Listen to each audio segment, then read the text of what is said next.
It would appear that the BBC are about as in touch with the public as the Premier League is in pandering to the Marxist political movement Black Lives Matter that's engaged in wanton acts of criminality, and since its outrageous actions in protests earlier this year, where our police, let's not forget, were injured, it's registered as a political party in the UK. And we've had, after such a hellish year, let's be absolutely honest about that, unless you live in a sodden cave, 2020 has been absolute hell for most of us. So you'd think the BBC, our national broadcaster that we're told is there to unite us and inform us. 2020, it's decided to end it with a bit of Christmas comedy over Christmas. And during this Christmas comedy, they'll be serving up yet more political bias and division as Dawn French's Vicar of Dibley takes the knee and delivers a sermon on the death of George Floyd in support of Black Lives Matter. Now, whatever your views, folks, on Black Lives Matter, now that they've registered as a political party, that's clearly a breach of BBC impartiality guidelines. You know, just as Millwall fans recently booed the taking of the knee, much to Liberals' dismay, at a recent match, I reckon we should say boo to the BBC and join the campaign to defund it, the fastest growing campaign I've ever been a part of. And you know, just as the racism that was evident in football and in wider society in the 1970s has disappeared, look around football now. Black football players are worshipped and deified by kids everywhere and cheered by fans, white and black. There's precious little evidence of the UK being some kind of racist backwater that needs to be preached at like this by our state broadcaster in so-called comedy.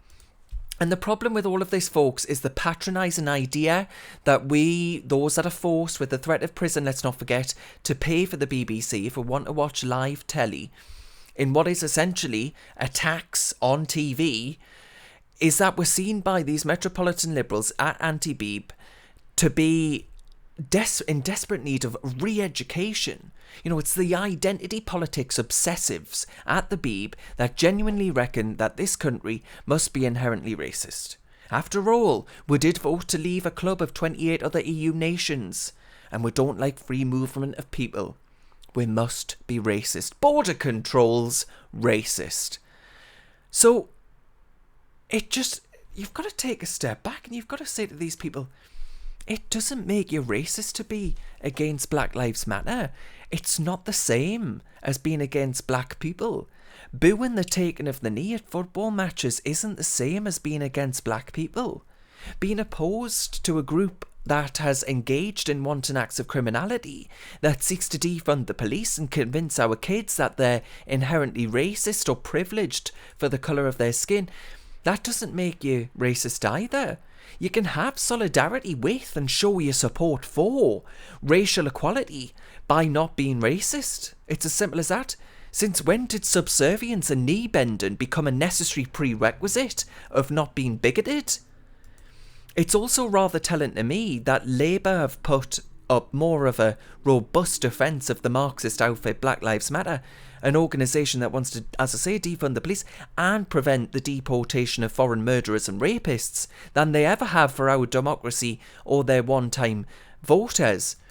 The only problem that the BBC's helped identify here with me, folks, is just how much the government ought to ensure that we don't have to pay for them a penny more, essentially, to preach at we from the altar of the woke. We ought to be able to watch live telly without giving them a penny, which we can't at the minute. At the weekend, a government minister, George Eustace, was attacked for saying that Black Lives Matter is a political movement that's different from what most of us believe in, which is standing up for racial equality. George Eustace was absolutely right, my friends. Most common sense folk out there agree with him. That's absolutely the case. It's exactly why we should be unshackled from the licence fee and given the ability to tell Auntie BBC that we're pressing the off button on them. For good. I'm Darren Grimes for Reasons UK.